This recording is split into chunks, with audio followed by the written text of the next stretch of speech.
फिलहाल राहत नहीं, सुप्रीम कोर्ट इस मामले को लेकर वो गए थे। हाई कोर्ट अभी जो है वो सुन रहा है इस मामले को और जमानत पर रोक के खिलाफ केजरीवाल की याचिका पर सुप्रीम कोर्ट बुधवार को जो है वो सुनवाई करेगा।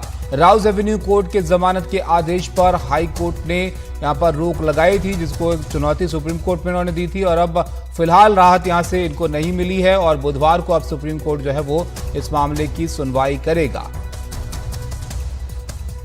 तो अरविंद केजरीवाल, जिनको राउज एवेन्यू कोर्ट से जमानत जो है मिली थी, इसको चुनौती ईडी की तरफ से हाई कोर्ट में दी गई थी और हाई कोर्ट की तरफ से रिहाई पर फिलहाल के लिए रोक थी जब तक कि इनकी सुनवाई वहां पर हो रही थी। उसको लेकर ये सुप्रीम कोर्ट जो है वो पहुंचे थे और यहाँ पर दिल्ली के मुख्यमंत्री अरविंद केजरीवाल को फिलहाल सुप्रीम कोर्ट से राहत जो है इस मामले में नहीं मिली है। जमानत पर रोक के खिलाफ केजरीवाल की याचिका सुप्रीम कोर्ट में थी जो लेकर वो पहुंचे थे, वो बुधवार को अब इस पर सुनवाई जो है वो सुप्रीम कोर्ट की तरफ से की जाएगी।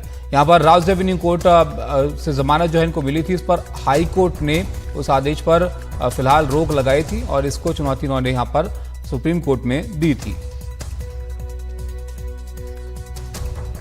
तो अरविंद केजरीवाल को थोड़ा और इंतजार करना होगा इस मामले में निर्णय जो है वो आने के लिए, क्योंकि सुप्रीम कोर्ट से फिलहाल के लिए राहत जो है इनको मिली नहीं है। शरद हमारे सहयोगी हमारे साथ हैं। शरद, हाई कोर्ट के फैसले का इंतजार अभी है, सुप्रीम कोर्ट ये पहुंचे थे लेकिन फिलहाल यहां से भी राहत नहीं मिली है।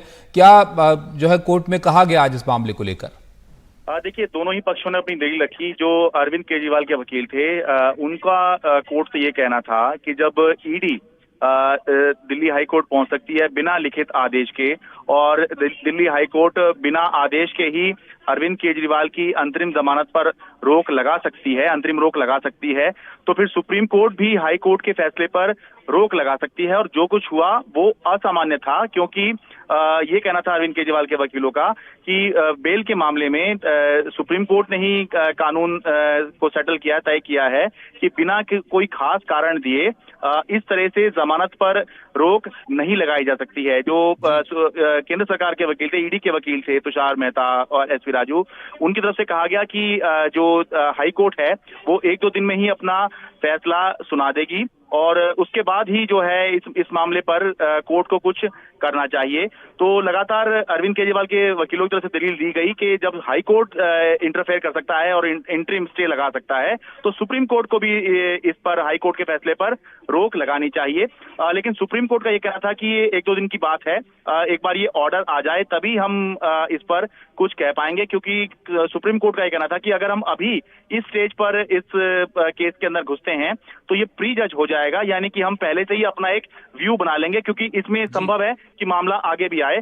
तो फिलहाल अभी आज अरविंद केजरीवाल को राहत नहीं मिली है। परसों का दिन तय किया गया है, बुधवार का दिन तय किया गया है जब इस मामले पर दोबारा से सुनवाई हो सकती है।